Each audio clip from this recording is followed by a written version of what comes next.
Orbital velocity derivation വേഗം പഠിക്കാം. എന്താണ് ഓർബിറ്റൽ വെലോസിറ്റി? ഒന്നുമില്ല, ഒരു സാറ്റലൈറ്റ് നിങ്ങൾ പറപ്പിച്ചു വിടുകയാണ് കേട്ടോ. നിങ്ങൾ എന്താണ് ഒരു സാറ്റലൈറ്റ് പറപ്പിച്ചു വിടുകയാണ്, അല്ലെ പെണ്ണ് പറപ്പിച്ചു വിടുകയാണ്. പെണ്ണ് ഞാൻ ഒരൊറ്റ ഏറ് എറിഞ്ഞു, തിരിച്ച് നിലത്ത് വീഴും അല്ലേ. പക്ഷെ ഞാൻ നല്ല സ്പീഡിൽ എറിഞ്ഞാൽ അവൻ എന്ത് ചെയ്യും? ഗുർന്ന് എന്ന് പറഞ്ഞ് എർത്തിന് ഇങ്ങനെ റിവോൾവ് ചെയ്തോണ്ടിരിക്കും. അതെങ്ങനെയാണ്? ഭയങ്കര സ്പീഡ് വേണം, വേറെ ആയിരിക്കും. ഓക്കെ, ഭയങ്കര സ്പീഡ് 8 km/s വിടണം. 8 km/s ഞാൻ വിട്ട് കഴിഞ്ഞാൽ അവൻ എർത്തിനെ റിവോൾവ് ചെയ്യും, തിരിച്ചു വരില്ല, ഇങ്ങനെ റിവോൾവ് ചെയ്തോണ്ടിരിക്കും. ഓക്കെ, ആ വെലോസിറ്റിയാണ് നമ്മൾ വിളിക്കുക ഓർബിറ്റൽ വെലോസിറ്റി. ഓർബിറ്റൽ വെലോസിറ്റി എന്ന് പറഞ്ഞാൽ എന്താണ്? ഒന്നുമില്ല, it is the velocity with which ഒരു ഓർബിറ്റ് ചെയ്യാൻ വേണ്ടിയിട്ട് ഒരു പെന്നിനെയോ സാറ്റലൈറ്റിനോ വിടുന്ന സാധനം. ഓക്കെ, സ്കോൾ ഓർബിറ്റൽ വെലോസിറ്റി ഞാൻ പറപ്പിച്ചാൽ ഇത് ഇങ്ങനെ കറങ്ങിക്കൊണ്ടിരിക്കും, എർത്തിൽ ചുറ്റിക്കൊണ്ടിരിക്കും. അപ്പൊ ഓർബിറ്റൽ വെലോസിറ്റി എന്താണ്? It is the velocity required to put a satellite into its orbit around the earth. അവന്റെ ഓർബിറ്റിൽ ഇടാൻ വേണ്ടിയിട്ട് നമ്മൾ കൊടുക്കേണ്ട വെലോസിറ്റിയാണ് ഓർബിറ്റൽ വെലോസിറ്റി. എസ്കേപ്പ് വെലോസിറ്റി എന്ന് പറഞ്ഞാൽ എർത്തിന്റെ ഗ്രാവിറ്റിനെ വിട്ടുപോകാം. ഇത് എർത്തിന്റെ ഗ്രാവിറ്റിനെ വിട്ടുപോയിരുന്നില്ല, എർത്തിന്റെ ഗ്രാവിറ്റി ഉണ്ട്, അങ്ങനെ ചുറ്റി കറങ്ങിക്കൊണ്ടിരിക്കുകയാണ്. ഓക്കെ, ശരി. അങ്ങനെയാണ് ലെറ്റ്സ് സേ ഈ സാറ്റലൈറ്റിന്റെ അല്ലെങ്കിൽ ഈ പെന്നിന്റെ ഓർബിറ്റൽ റേഡിയസ് എത്രയാണ്? എർത്തിൽ നിന്നുള്ള ഡിസ്റ്റൻസ് r. ശരിയല്ലേ? ശരി. എന്റെ ചോദ്യം, ഇവൻ കിടന്ന് കറങ്ങുന്നുണ്ട്, ഈ കറങ്ങാൻ വേണ്ടിയുള്ള ഒരു സെൻട്രിപിറ്റൽ ഫോഴ്സ് വേണ്ടേ? അല്ലെ, സെൻട്രിപിറ്റൽ ഫോഴ്സ് വേണ്ട. സെൻട്രിപിറ്റൽ ഫോഴ്സ് അത് ആരാണ് ഈ കൊടുക്കുന്നത്? ഒരു വള്ളി ഇട്ടിട്ട് ഇവനെ പിടിച്ചിങ്ങനെ സാറ്റലൈറ്റിനെ പിടിച്ചിട്ട് എന്ന് പറഞ്ഞാൽ ആരും കറക്കുന്നുണ്ടോ? ഇല്ല. അപ്പൊ ആരാ ഈ ഫോഴ്സ് കൊടുക്കുന്നത് കറങ്ങാൻ വേണ്ടി? അല്ലെ, അവൻ നേരെ ഷൂ എന്ന് പറഞ്ഞ പോട്ടെ, അവനെ ഇങ്ങനെ കറക്കാൻ വേണ്ടിയുള്ള ഫോഴ്സ് ആരാ കൊടുക്കുന്നത്?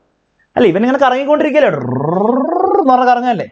ആരാണ് ഫോഴ്സ് കൊടുക്കുന്നത്? സെൻട്രിപിറ്റൽ ഫോഴ്സ് ആരാ കൊടുക്കുന്നത്?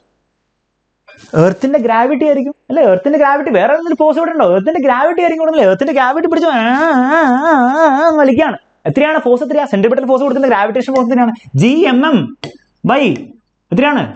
r². Newton's law of gravitation അഥവാ universal law of gravitation Gmm/r². m എന്ന് പറഞ്ഞാൽ എർത്തിന്റെ മാസ്, മറ്റെന്ന് പറഞ്ഞാൽ സാറ്റലൈറ്റിന്റെ മാസ്. Gmm/r² എന്ന് പറഞ്ഞാൽ സെൻട്രിപിറ്റൽ ഫോഴ്സ് കൊടുത്തുകൊണ്ടിരിക്കുന്നുണ്ട്, ഗ്രാവിറ്റി. അതുകൊണ്ടാണ് കറങ്ങിക്കൊണ്ടിരിക്കുന്നത്. എന്താണ് സെൻട്രിപിറ്റൽ ഫോഴ്സിന്റെ ഇക്വേഷൻ? മോഷണൽ പ്ലെയിൻ എല്ലാവരും പഠിച്ചാൽ എന്റെ കൊടുക്കുന്നത് mv²/r ആണ്. അപ്പൊ mv² എന്ന് പറഞ്ഞാൽ ഫോഴ്സ് ആര് കൊടുക്കുന്നുണ്ട്? എർത്തിന്റെ ഗ്രാവിറ്റേഷണൽ ഫോഴ്സ് കൊടുക്കുന്നുണ്ട്. അപ്പൊ എം കട്ടാവും, ഈ ആറും ഈ ആറിന്റെ സ്ക്വയറും കട്ടായി പോകും. ശരിയല്ലേ? എം കട്ടാവും, ആറും ആറിന്റെ സ്ക്വയറും കട്ടായി. ഇവിടെ ആറും അവിടെ r² ഉണ്ട്, r² ഒക്കെ പോയി. അപ്പൊ U will get v² Gm/r വരും. അഥവാ U will get v √Gm/r. r എന്ന് പറഞ്ഞാൽ എന്താണ്? എർത്തിന്റെ സെന്ററിൽ നിന്ന് ഡിസ്റ്റൻസ്, ആ സാറ്റലൈറ്റ് ഡിസ്റ്റൻസ് അഥവാ സാറ്റലൈറ്റിന്റെ ഓർബിറ്റൽ റേഡിയസ്. ക്ലിയർ ആണല്ലോ? സംഭവത്തിലേ ഉള്ളൂ, കഴിഞ്ഞു, ഡെറിവേഷൻ കഴിഞ്ഞു. ഒന്നുമില്ല, centripetal force equal to gravitational ഫോഴ്സിന് ഇക്വേറ്റ് ചെയ്ത് എം കട്ട് ചെയ്ത് ആറും കട്ട് ചെയ്താൽ പരിപാടി തീർന്നു.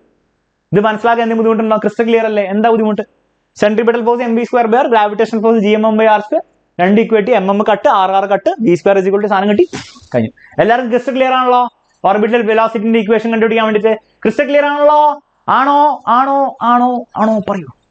ഇനി ശ്രദ്ധിക്കേണ്ട കാര്യം, ലെറ്റ്സ് സേ ഈ സാറ്റലൈറ്റ് എർത്തിന്റെ സർഫസിനോട് വളരെ ക്ലോസ് ആയിട്ട് കിടന്നിട്ടാണ് ഓർബിറ്റ് ഇങ്ങനെ കറങ്ങുന്നത് വിചാരിക്കും. ക്ലോസ് എന്ന് പറഞ്ഞാൽ ഒരു 100 മീറ്റർ 200 മീറ്റർ ഒക്കെ ആണെങ്കിൽ ഞാൻ ഈ ആറിനെ അപ്രോക്സിമേറ്റ്ലി എർത്തിന്റെ റേഡിയസ് ആയിട്ട് എടുത്താൽ നിങ്ങൾക്ക് ബുദ്ധിമുട്ടുണ്ടോ? ബുദ്ധിമുട്ടൊന്നുമില്ലല്ലോ, കുഴപ്പമൊന്നുമില്ലല്ലോ, നിങ്ങൾ പ്രശ്നം ഉണ്ടാവില്ലല്ലോ.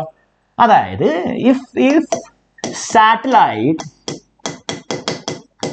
Orbits very close to earth, very close, അതായത് അപ്രോക്സിമേറ്റ്ലി ഒരു 100-200 മീറ്റർ ഒക്കെ എർത്തിൽ നിന്ന്, കുറെ സാറ്റലൈറ്റ്സ് അങ്ങനെയാണ്, ടു എർത്ത്.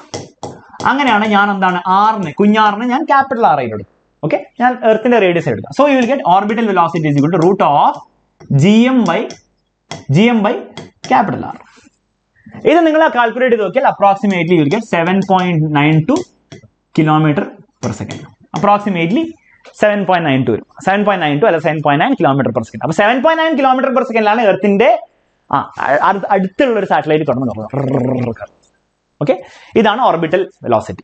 ജനറൽ ആയിട്ട് ഇത് എർത്തിന്റെ സർഫസിലാണ്. ഇത് മനസ്സിലാവുന്നുണ്ടോ? ബുദ്ധിമുട്ടെന്തിനാ മനസ്സിലാക്കാൻ വേണ്ടിയിട്ട്. ഓക്കെ, ശരിയാണ്. ഇനി മറ്റേ ആളുടെ ചെയ്ത പോലെ തന്നെ നമ്മൾ എന്ത് ചെയ്തു? എസ്കേപ്പ് വെലോസിറ്റി നമ്മൾ വേറൊരു രീതിയിലാക്കിയില്ലേ? അതുപോലെ ഇവിടെ നമ്മൾ ചെയ്യാം. നമുക്ക് എന്താ കിട്ടുക? G is equal to Gm/r² എന്നുണ്ട്. നമ്മൾ ഈ ആറിനെ ഇവിടെ കൊണ്ടുവരും, ഒരു ആറിനെ ഇവിടെ കൊണ്ടുവന്നാൽ GR is equal to Gm/r. അപ്പൊ ഞാൻ എന്ത് ചെയ്യും? ഈ Gm/r-നെ ആ GR വെച്ച് റിപ്ലേസ് ചെയ്യും. ഓർബിറ്റൽ വെലോസിറ്റിക്ക് വെറും √Gr. എസ്കേപ്പ് വെലോസിറ്റി ചെയ്ത ആ സിംപ്ലിഫിക്കേഷൻ ഞാൻ എവിടെയും ചെയ്യും. വെറുതെ രസത്തിന്, വലിയ കാര്യമൊന്നും ഉണ്ടായിരുന്നല്ല, കിടക്കട. ഇത് സർഫസ് ഓഫ് ദി എർത്തിൽ കേട്ടോ, close to surface of the earth special കേസാണ് കേട്ടോ. മനസ്സിലായല്ലോ? ഇതുവരെ ബുദ്ധിമുട്ടൊന്നുമില്ല.